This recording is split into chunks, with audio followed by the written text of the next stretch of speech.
नमस्कार। स्वागत है आप सभी का साइड स्टोरी पे। और आज हमारे बीच में है आंचल भंडारी। आंचल भंडारी राष्ट्रीय और प्रादेशिक स्तर पर बहुत सारे पुरस्कार जीत चुकी हैं। और सबसे अच्छी बात ये है कि ये बहुत अच्छी कवित्री हैं। हर डेक्लामेशन डिबेट में इनका पार्टिसिपेशन हमेशा से रहता है। और कई तरह के पुरस्कार ये अपने नाम कर चुकी हैं। और जैसे कि बहुत जल्दी श्रद्धांजलि दिवस आ रहा है हमारे 11वें राष्ट्रपति स्वर्गीय श्री अब्दुल कलाम जी का। उनकी ये बहुत बड़ी फैन है। तो उन्हीं को श्रद्धांजलि देने के लिए आज हम अपने कार्यक्रम में आंचल को लेके आए हैं। आंचल जी, आपका बहुत बहुत स्वागत है हमारे कार्यक्रम में। नमस्ते मैम। बहुत बहुत शुक्रिया मैम, आपका दिल की गहराइयों से शुक्रिया जी। आंचल जी, सबसे पहले तो आप अपने बारे में अपनी जानकारी दें कि आप कहाँ से हैं, क्या कर रही हैं। और ये जो आपको काव्य का शौक है, ये कहाँ से इसकी शुरुआत हुई? जी मैम, सबसे पहले तो आपको भी मुबारकबाद, क्योंकि आपने इस तरह की जो मुहिम चलाई है, हर हफ्ते किसी न किसी प्रतिभाशाली व्यक्ति से आप हमें अवगत कराती रहती हैं, तो ये बहुत अच्छा प्रयास है। तो इसके लिए आप बधाई की पात्र हैं। जहां तक मैम सफर का सवाल है, तो बेसिकली मैं कुमारसैन तहसील के कोटीघाट गांव से हूँ, और मेरी जो 10वीं कक्षा तक की पढ़ाई है वो कोटीघाट विद्यालय से ही हुई है। मेरा इरादा था कि मैं +2 वहीं से करूं, लेकिन उस समय कुछ टीचर्स के कहने पर मुझे शिमला भेजा गया, और मेरी जो +1 और +2 की पढ़ाई है वो पोर्टमोर विद्यालय से हुई थी। और जहां तक मैम कविता का सवाल है, तो इसके पीछे भी एक कहानी है। दरअसल जब मैं 9वीं कक्षा में पढ़ती थी, तो उस समय हमारे एक अध्यापक हुआ करते थे, और उनका क्लास में काफी खौफ रहता था। तो जो वो कहते थे वो हमें हर हाल में करना होता था। तो एक दिन वो क्लास में आए और बच्चों को काफी मोटिवेट करते थे। तो उन्होंने कहा कि जी। आप बच्चे कुछ भी कर सकते हैं, आप चाहें तो आप एक नया इतिहास लिख सकते हैं, और कल हर एक बच्चा एक एक कविता लिख के लाएगा। क्योंकि गांव में नेटवर्क नहीं था, इंटरनेट नहीं था, तो मेरे काफी सारे दोस्तों ने गूगल से कविता निकाली, लेकिन मेरे पास ऐसा कोई ऑप्शन नहीं था कि मैं ऐसा कुछ करूं। तो मजबूरन मुझे कविता लिखनी पड़ी। तकरीबन रात को 12 से 1 बजे के करीब मैंने पहली कविता लिखी थी, और वो माँ पर दरअसल पहली कविता थी। और अगले दिन जब उसे क्लास में दिखाया तो उन्होंने बहुत सपोर्ट किया और कहा कि इसी तरह लिखते रहना। उसके बाद ये सिलसिला शुरू हुआ। उसके बाद काफी लोग मिले, उनसे कुछ सीखने को मिला, थोड़ा बहुत पढ़ा, थोड़ा बहुत लिखा। उसके बाद ये सफर शुरू हुआ। जी आंचल। आंचल, जो आपकी जैसे आपने बताया कि एक टीच अध्यापक के बोलने पे आपने अपना काव्य लिखना शुरू करा, जो भी आपकी कविता लिखनी शुरू करी। क्या आप कुछ पंक्तियां उस कविता की सुना सकती हैं हमें, जहां से आपकी शुरुआत हुई? मैम, पहली कविता माँ पर लिखी थी, और उसकी कुछ पंक्तियां जो पहले पहल जब एक बच्चा कलम उठाता है तो वही थी मैम, कि कितनी सुंदर कितनी प्यारी, सबसे न्यारी मेरी माँ। कुछ इस कदर उसकी पंक्तियां थी। तो अब वो कविता दरअसल मुझे याद नहीं है, काफी वक्त हो गया है उस कविता को लिखे हुए। लेकिन बहुत साधारण सी, बहुत सरल भाषा में जब एक छोटा बच्चा अपनी भावनाओं को व्यक्त करता है, तो बस वो कविता भी वैसी ही थी, बिल्कुल साधारण। जी आंचल, अभी हमने पीछे आपको समाचार पत्रों में पढ़ा था कि आपको राष्ट्रीय स्तर पर पुरस्कार प्राप्त हुआ काव्य पाठ में। तो उसके बारे में आप हमें बताएं कि आपको क्या पुरस्कार प्राप्त हुआ था, कैसा कंपटीशन था। और वहां पे जो आपने कविता पाठ की थी, वो एक बार अगर आप हमें सुनाएंगी तो हमें अच्छा लगेगा। जी जरूर मैम। मैम दरअसल वो राष्ट्रीय कला मंच ने एक राष्ट्रीय स्तर पर स्वरचित कविता प्रतियोगिता का आयोजन किया था।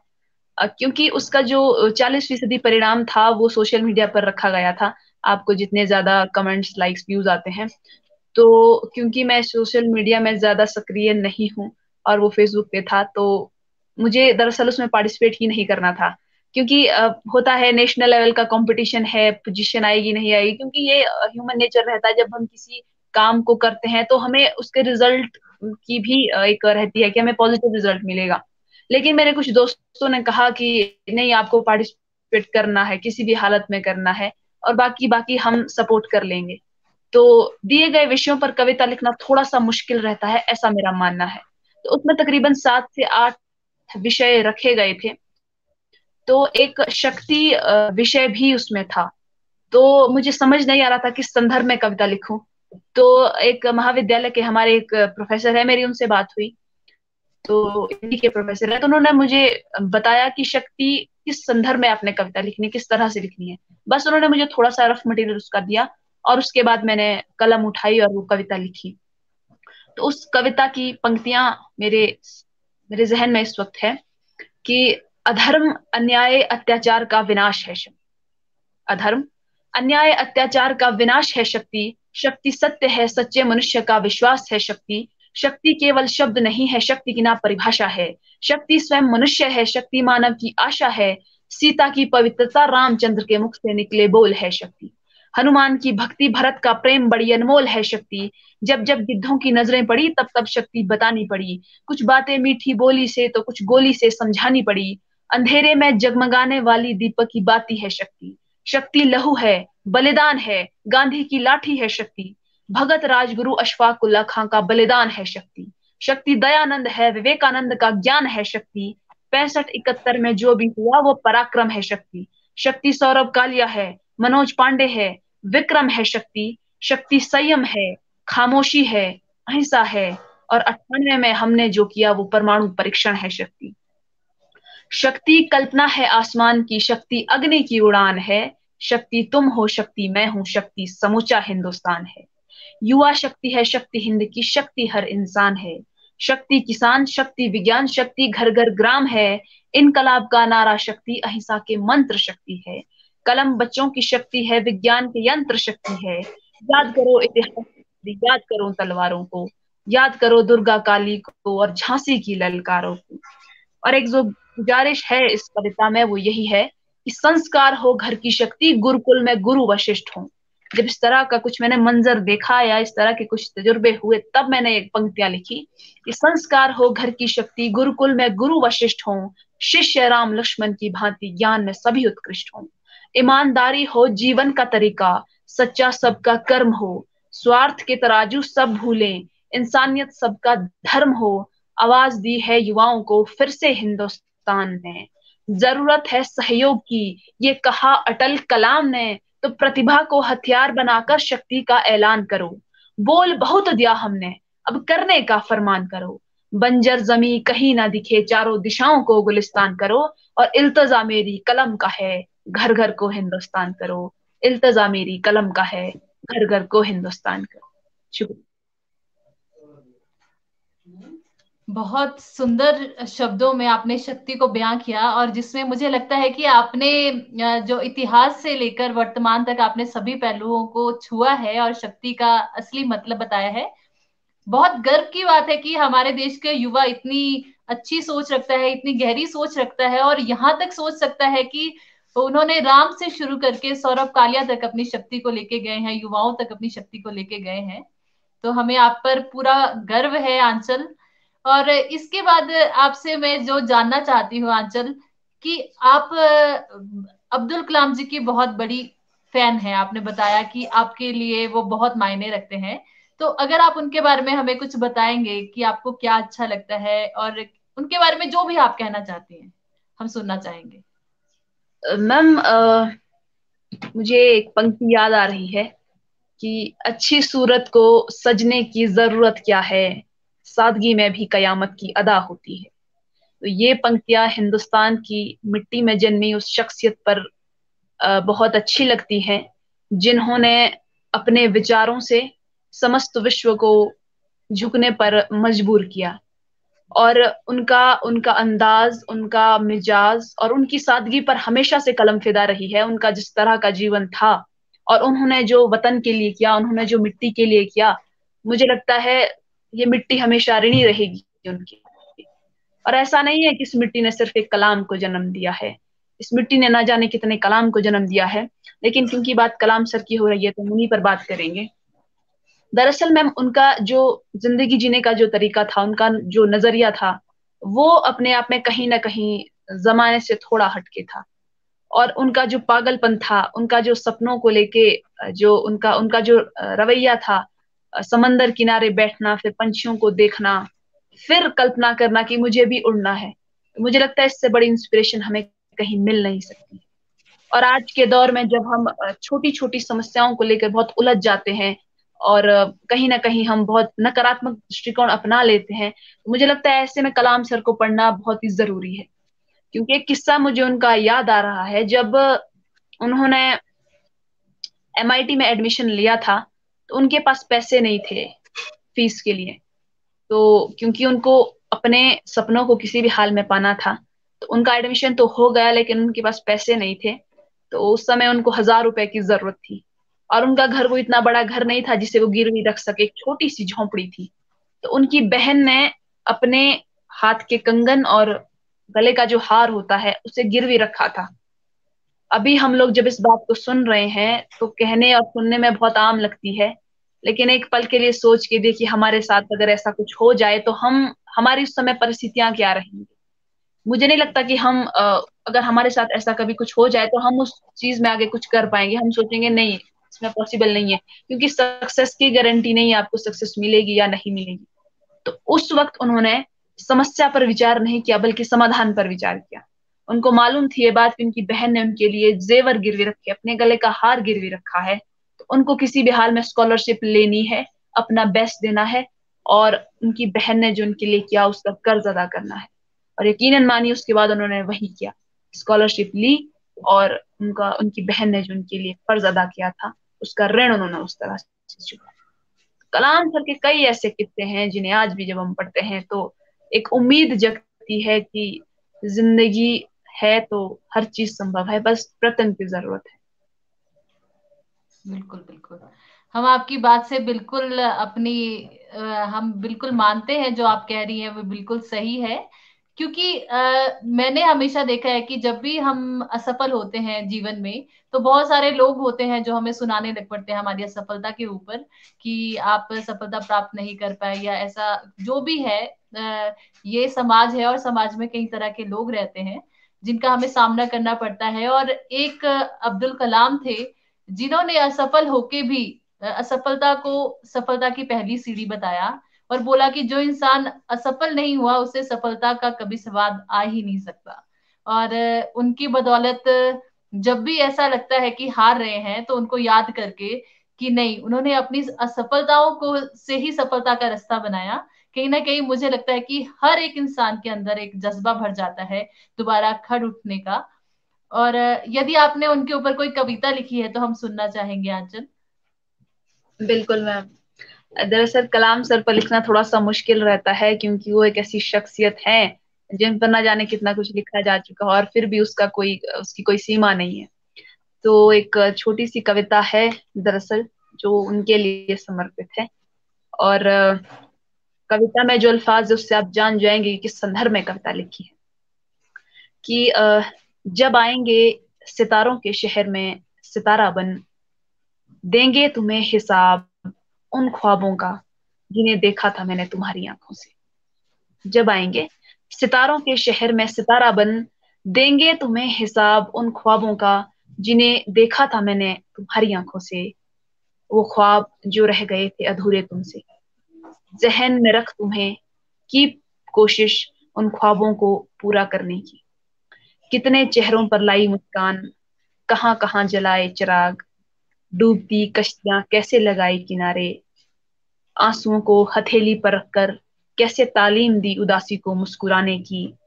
कितनों को दिए हौसलों के पंख, सबका हिसाब देंगे तुम्हें।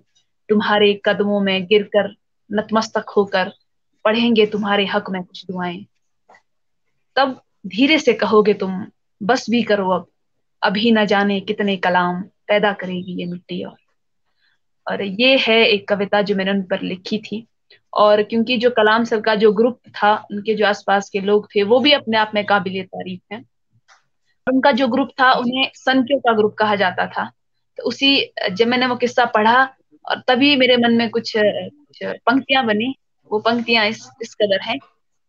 क्योंकि उस ग्रुप के लीडर कलाम सर थे, तो उन्हें पागल कहा जाता था, क्योंकि उनकी बातें ही कुछ ऐसी होती थी कि समाज का जो उसे देखने का जो नजरिया नजरिया था वो थोड़ा सा हटके था, कि सपनों से इश्क करते हैं कैसे हैं ये पागल लोग, सपनों से इश्क करते हैं कैसे हैं ये पागल लोग, अपनी हार का जश्न मनाते ऐसे हैं ये पागल लोग, समझदारों के साथ बनती ही नहीं ना बनेगी कभी, मुझको अच्छे लगते हैं बस मेरे जैसे पागल लोग।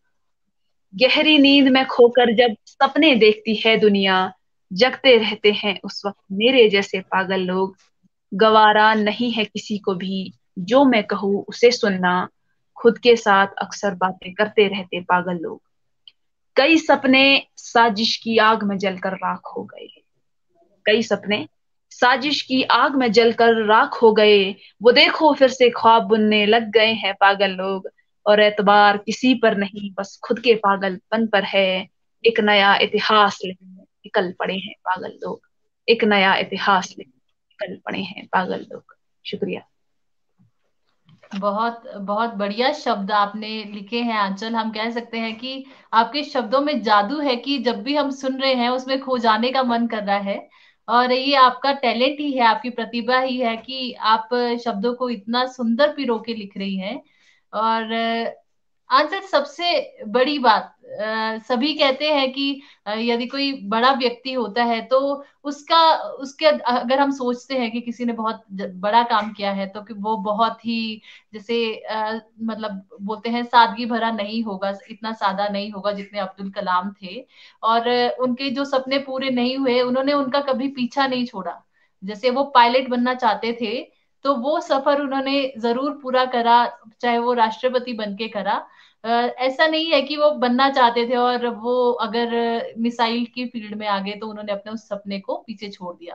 तो मुझे लगता है कि सभी को प्रेरणा लेनी चाहिए उनसे कि अपने सपनों की डोर कभी मत छोड़िए। आपको जिस रास्ते पर आपका भाग्य ले जा रहा है या आपके कर्म ले जा रहे हैं, जो आप काम कर रहे हैं, उनको उस पे जरूर जाइए। पर जो सपने आपने दिल पे रखे हैं उसे जरूर पूरा कीजिए। आंचल, बिल्कुल इसके मैम, बाद बिल्कुल। जैसे कि गुरु पूर्णिमा भी है, आपको पता है। तो अब आपकी आपकी बातें सुन के लगा कि आपकी जो कविताओं की शुरुआत भी एक गुरु से हुई और जो आपको आगे प्रोत्साहन मिला वो भी आपके गुरुओं से मिला।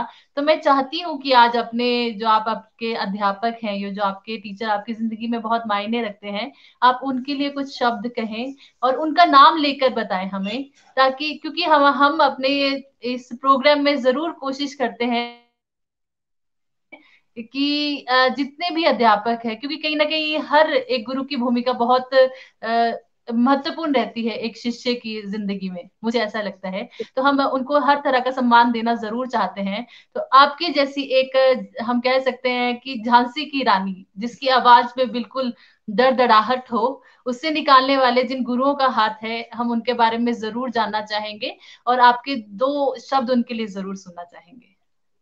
शुक्रिया मैम। मैम मुझे लगता है कि मुझे कुछ पंक्तियां याद आ रही हैं, कि जितना दिया मेरे माँ बाप ने मुझे उतनी मेरी औकात नहीं, ये तो कर्म है मेरे गुरुओं का वरना मुझ में तो कोई बात नहीं। तो जिंदगी में मुझे लगता है हर बच्चे की जिंदगी में, हर व्यक्ति की जिंदगी में सबसे जो अजीज गुरु होते हैं वो माँ बाप होते हैं। तो मम्मी पापा का हमेशा से ही सपोर्ट रहा है। और मम्मी पापा के लिए कुछ कहना थोड़ा सा मुश्किल रहता है, क्योंकि मेरा मानना है कि जब आपके जहन में किसी के लिए असीम श्रद्धा हो, असीम भक्ति हो, असीम मोहब्बत हो, तो उसे शब्दों में कहना थोड़ा सा मुश्किल रहता है। तो लेकिन फिर भी दो चार पंक्तियां हैं जो सबसे पहले तो मम्मी पापा को ही समर्पित हैं। कि वैसे कविता लिखी नहीं है लेकिन थोड़ी बहुत जो कोटेशंस है मेरे पास, कि जी। खफा है जिंदगी यूं उदास होकर बैठी है, मगर माँ मेरी मुझसे बेहिसाब उम्मीद लगाए बैठी है। खफा है जिंदगी यूं उदास होकर बैठी है, मगर माँ मेरी मुझसे बेहिसाब उम्मीद लगाए बैठी है। देर हो गई है दोस्तों मुझे जाने दो, माँ सुबह से मेरे इंतजार में भूखी बैठी है। और एक और छोटी सी कोटेशन है, कि खंजर बड़ा तेज था दुश्मन का, मगर हम बच निकले, असर कितना है मेरी माँ की दुआओं में, मत पूछ। और काफी लंबे लंबे अंतराल के बाद अभी मम्मी से मिलना हुआ, तो उसमें चार पंक्तियां मैंने लिखी थी। कि बरसों से अजब सा सन्नाटा था मेरे गांव में, मगर आज कैसी है हलचल, कौन आया है गांव में। माँ को सीने से लगाया दिल ने, कैसा लगा न पूछ, सच कहूं मुद्दतों बाद सुबह हुई है मेरे गांव में। और पापा पर तो फिर कुछ कहना और भी मुश्किल हो जाता है, लेकिन एक कुछ शब्द हैं जो मैं उन्हें कहना चाहती हूँ कि कई दफा दिल किया कि तुम्हारे सम्मान में कुछ लिखा जाए, कई दफा दिल किया कि तुम्हारे सम्मान में कुछ लिखा जाए, मगर अफसोस ऐसा कभी अल्फाज ही नहीं मिला हमको। तो इससे ज्यादा कभी मेरी लिखने की कभी हिम्मत नहीं हुई, कोशिश की, लेकिन थोड़ा सा मुश्किल रहता है। और जहां तक टीचर्स का सवाल है, तो उनका बहुत सपोर्ट रहा है और अभी भी बहुत ज्यादा है। मुझे याद है जब मैं 10वीं कक्षा में पढ़ती थी, तो हमारे हिंदी के एक अध्यापक होते थे, उन्होंने मेरी पहली कविता एक अखबार में छपवाई थी। और उस समय की जो खुशी थी वो आज भी मेरे जहन में है। तो सच कहूं तो ऐसा लगा था पूरी अखबार में मेरी कविता के सिवा कुछ और है नहीं। तो वो बहुत बड़ी इंस्पिरेशन थी मेरी लाइफ में। वहां से एक दिशा मिल चुकी थी कि कलम नहीं छोड़नी है, किसी भी हाल में आपको लिखना है। तो वो बहुत बड़ी इंस्पिरेशन थी। और मुझे याद है जब फर्स्ट ईयर में किताब पब्लिश करने का एक अ, उठा था कि आपको किताब पब्लिश आपकी की जाई थी, की जा रही है। तो उस समय मेरे एक स्कूल टाइम के एक सर होते थे, उनको जब मैंने ये बात बताई, तो उन्होंने मुझे कहा कि आप मिलो मुझे। जब मैं उनसे मिली तो उन्होंने कहा कि कितना खर्चा आ जाएगा किताब को निकालने में। फिर मैंने बोला सर हो जाएगा, ऐसा कुछ नहीं है। तो उन्होंने कहा कि किताब पब्लिश होगी और जरूर होगी, अच्छे से कीजिए, और जितना भी खर्चा आएगा किसी से कुछ कहना मत, वो सारा मैं दूंगा। और ये भी किसी को मत कहना कि वो मैंने दिया है। तो इस बात को बस अपने तक सीमित रखना। तो ये बहुत बड़ी इंस्पिरेशन होती है बच्चों के लिए। तो टीचर्स का बहुत सपोर्ट रहा है, बहुत ही ज्यादा सपोर्ट रहा है। और मुझे याद है जब 10वीं कक्षा का परीक्षा का परिणाम आया था, तो उस वक्त काफी लोगों ने सवाल उठाए थे मुझ पर कि अ, जो आंचल ने जो टॉप किया है वो चीटिंग करके किया है, जबकि ऐसा कुछ था नहीं। तो बहुत बहुत क्योंकि मुश्किल रहता उस वक्त परिस्थितियों से लड़ना। तो उस समय मेरे एक स्कूल के सर होते थे, उनका मुझे फोन आया और उन्होंने कहा कि मुझे यकीन है तुम पर, और ये जो सवाल तुम पर उठे हैं इनका तुम्हें जवाब अपनी कामयाबी से देना है, जुबान से नहीं। तो आपको प्लस 2 में इससे भी अच्छा स्कोर करना है। और यकीनन मानिए मैंने वही किया, मैंने अपना बेस्ट दिया। और प्लस 2 में उससे भी बेटर स्कोर रहा। तो जब जब भी सवाल उठे तो टीचर्स ने संभाला है मुझे। तो उनके लिए असीम श्रद्धा है, असीम भक्ति है, असीम दुआएं हैं, मोहब्बत है। और वो जहां भी रहें खुश रहें, खुदा से मेरी यही दुआएं हैं। बिल्कुल। हाँ चल, बिल्कुल।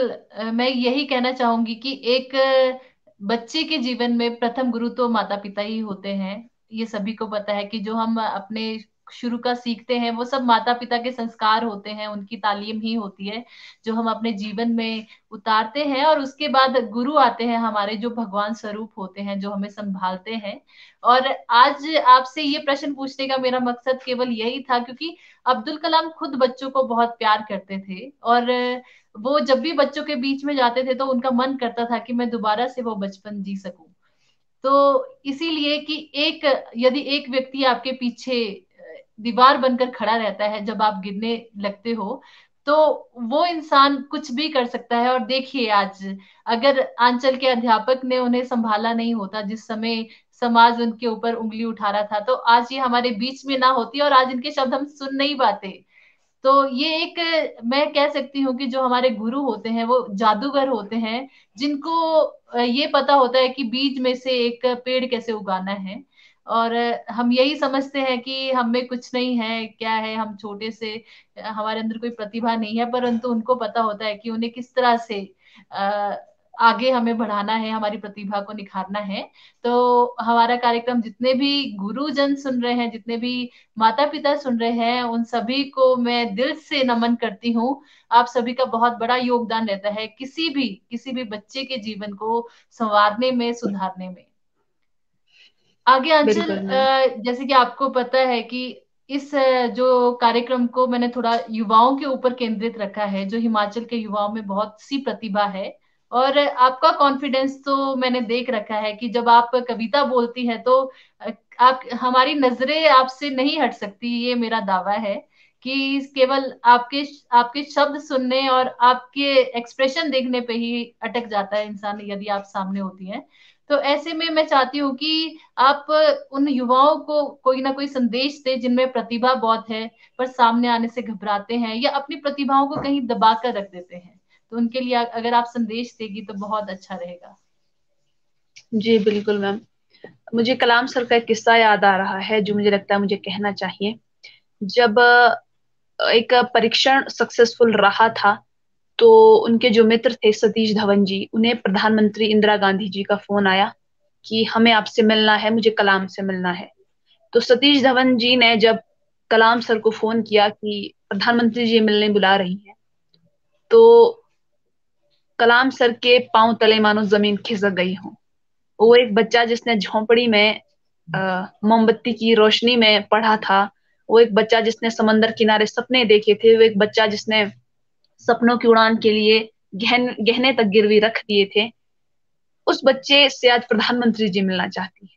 तो ये बहुत बड़ी बात थी। और क्योंकि कलाम सर बहुत सादगी भरा उनका जीवन था, तो उनके पास अच्छे कपड़े नहीं थे, उनके पास अच्छी चप्पल नहीं थी। तो उन्होंने कहा सतीश धवन जी को कि मेरे पास अच्छे कपड़े नहीं है, मेरे पास चप्पल भी हवाई चप्पल है, पुरानी चप्पल है। तो सतीश धवन जी ने उन्हें कहा कि कलाम, तुम्हें कपड़ों की जरूरत नहीं है, तुम्हें किसी महंगे जूतों की जरूरत नहीं है, तुम सफलताओं से सजे हो। और ये उदाहरण, मैंने ये किस्सा इसलिए साझा किया क्योंकि आज के दौर में जब हम हमारी जो सोच है वो कहीं ना कहीं इस तरह की हो गई है कि हमें सुनने में और पढ़ने में ये सादगी भरी बातें बहुत बहुत मजाक भरी लगती हैं, यूं कहीं कि हम सुनना नहीं चाहते। तो सिंपल लिविंग और हाई थिंकिंग का जो पूरा का पूरा जो एक हम उसका उदाहरण है वो कलाम सर को देना, कलाम सर को ही हम उसमें शामिल करना चाहेंगे। और युवाओं से मेरी यही गुजारिश है कि इस वक्त हमारे देश को हमारी सख्त जरूरत है। और जैसा कि दौर चल रहा है, और जहां तक प्रतिभा का सवाल है, तो मुझे लगता है बहुत से लोगों ने जिंदगी को एक दायरे में बांध दिया है। लेकिन जो मेरा जो नजरिया है जिंदगी को लेकर, जिंदगी सरकारी नौकरी नहीं है दोस्तों, जिंदगी बहुत बड़ी है और इसकी कोई सीमा नहीं है। तो जब जितने भी ओलंपिक्स होते हैं, जितने भी नेशनल लेवल पे जब हम चीजें, इंटरनेशनल लेवल पे जब हम काफी चीजें हम पढ़ते हैं, तो जब कहीं हिंदुस्तान का नाम उसमें सुनहरे अक्षरों में लिखा होता है, तो हर हिंदुस्तानी का नाम गर्व से ऊंचा हो जाता है। और आज के दौर में जब हमने खुद को एक कागज के टुकड़ों में बांध दिया है कि अगर आपके 95% है, 96% है, तभी आप एक अच्छे इंसान है, आप में वो, आप बहुत इंटेलिजेंट है, ब्रिलियंट है, तो मेरा ऐसा कोई मानना नहीं। आपके विचार, आपकी सोच, आप बयां करते कि आप किस तरह के इंसान हो। और सपनों को लेके, सपनों से समझौता तो बिल्कुल मत कीजिए, एक बार जिंदगी मिली है। तो यूं तो सब जी रहे अपने अपने अंदाज से, हाँ, मगर जियो तो ऐसे जियो लगे कोई जी रहा है दुनिया में। तो युवाओं से मेरी यही रहेगी कि वो अपनी प्रतिभा पर जरूर ध्यान दें चुनने, क्योंकि हर व्यक्ति जो है उसमें इतनी क्षमता नहीं होती है कि वो पहले ही, जैसे ही कुछ काम शुरू करता है उसे उसी समय सक्सेस मिल जाए। तो जब भी हम किसी की कहानी पढ़ते हैं, विडंबना ये है कि जब भी हम किसी किरदार को देखते हैं, सुनते हैं, उसकी कहानी से हम वाकिफ नहीं है, ना हम वाकिफ होना चाहते हैं। तो जब भी आप किसी किरदार को सुने, तो सबसे पहले उसकी कहानी से अवगत होइए, उसका जो स्ट्रगल है वो कितना है। तो हम लोगों को जो लगता है कि प्रॉब्लम बस हम ही फेस कर रहे हैं, ऐसा नहीं है। सब पूरी दुनिया में प्रॉब्लम्स चल रही हैं, और लाइफ जब तक है तब तक प्रॉब्लम्स हैं। जिस दिन लाइफ खत्म हो जाएगी उस दिन प्रॉब्लम्स भी खत्म हो जाएगी। तो बाकी प्रयत्न करते रहिए, एक दिन सफलता जरूर मिलती है, ऐसा मेरा मानना है। बहुत अच्छा संदेश, बहुत सुंदर संदेश आंचल आपने सभी युवाओं को दिया। और आंचल, अंत में मैं आपसे केवल एक प्रश्न करना चाहूंगी कि भविष्य में आपकी क्या योजनाएं हैं, आप क्या बनना चाहती हैं, आपके क्या सपने हैं। और वो हम जरूर जानना चाहेंगे क्योंकि आपको देखकर एक प्रेरणा मिल रही है कि एक लड़की जो समाज के बारे में इतना सोचती है, देश के बारे में इतना सोचती है, महापुरुषों के बारे में जिनको आजकल हम हीरो, हमारे लिए हीरो कोई और ही बन गए हैं, और जो रियल हीरोज हैं हमारी लाइफ के, उनके बारे में इतना सोचती है, वो कहीं ना कहीं समाज के लिए एक प्रेरणा का स्रोत है। तो ऐसे में आपके हम भविष्य की योजनाएं जरूर जानना चाहेंगे। मैम, काफी टाइम से घर नहीं गई हूँ। सबसे पहले तो मुझे घर जाना है और घर वालों से मिलना है। उसके बाद मास्टर्स का सोच रहे हैं कि मास्टर्स की जाए यहीं एचपीयू से। एचपीयू बहुत अच्छा है। तो बाकी पढ़ाई तो चलती रहेगी और साथ में कविता का भी चलता रहेगा। तो बाकी अ, जो मेरा जो है वो ये है कि जब हम स्कूल टाइम में होते थे तो गवर्नमेंट स्कूल में आपको पता है फैसिलिटीज कम रहती हैं। तो उस समय जब हम होते थे तो अ, मैं अपनी बात करूं तो जो ट्रॉफीज होती हैं उनको उनसे मुझे हमेशा से बहुत प्यार रहा है। तो लेकिन उस समय हमें मिलती नहीं थी। हालांकि टॉप किया है, 10 साल किया है, उसके बाद काफी चीजों में किया, लेकिन सिंपल सी एक मेडल पकड़ा देते थे। तो मेरा यही है कि जो हम कर रहे हैं वो इसी दिशा में काम कर रहे हैं। लिटरेचर सोसाइटी आपको पता ही होगा। तो हम काफी सारे स्कूल्स में कॉम्पिटिशन्स करवाते हैं और को अच्छे अच्छे प्राइजेस रखते हैं ताकि उनकी प्रतिभा निखर कर आए। तो समाज के लिए कुछ काम करना है, कुछ देश के लिए कुछ काम करना है, सोच ऐसी है। बाकी परिस्थितियों का पता नहीं रहता, परिस्थितियां कब आपको बदल दें। बाकी वक्त के साथ साथ चीजें होती रहेंगी। बाकी समाज के लिए भी कुछ साथ में हो तो अच्छा रहे, ऐसा मेरा मानना है। जी बिल्कुल आंचल, और हम प्रार्थना करते हैं और उम्मीद करते हैं कि जो आपका भविष्य हो वो बहुत उज्जवल हो। आपके माता पिता, आपके गुरुजनों और हम सभी को, जो आपको देख रहे हैं, सुन रहे हैं या आपसे बातचीत कर रहे हैं, उन सभी को आप पे बहुत गर्व हो आने वाले समय में। आज भी है, पर आने वाले समय में बहुत अधिक गर्व हो। और वो जो ट्रॉफीज, मुझे लगता है ये सभी बच्चों की समस्या है कि जब भी हम स्कूल में कोई ट्रॉफी जीत के लाते थे तो उसे स्कूल के ऑफिस में सजा के रख लिया जाता था। तो वो जो खुशी होती है कि अपने हाथ में ट्रॉफी हो और अपने घर पे रखी जाए, उसका मजा ही कुछ अलग है।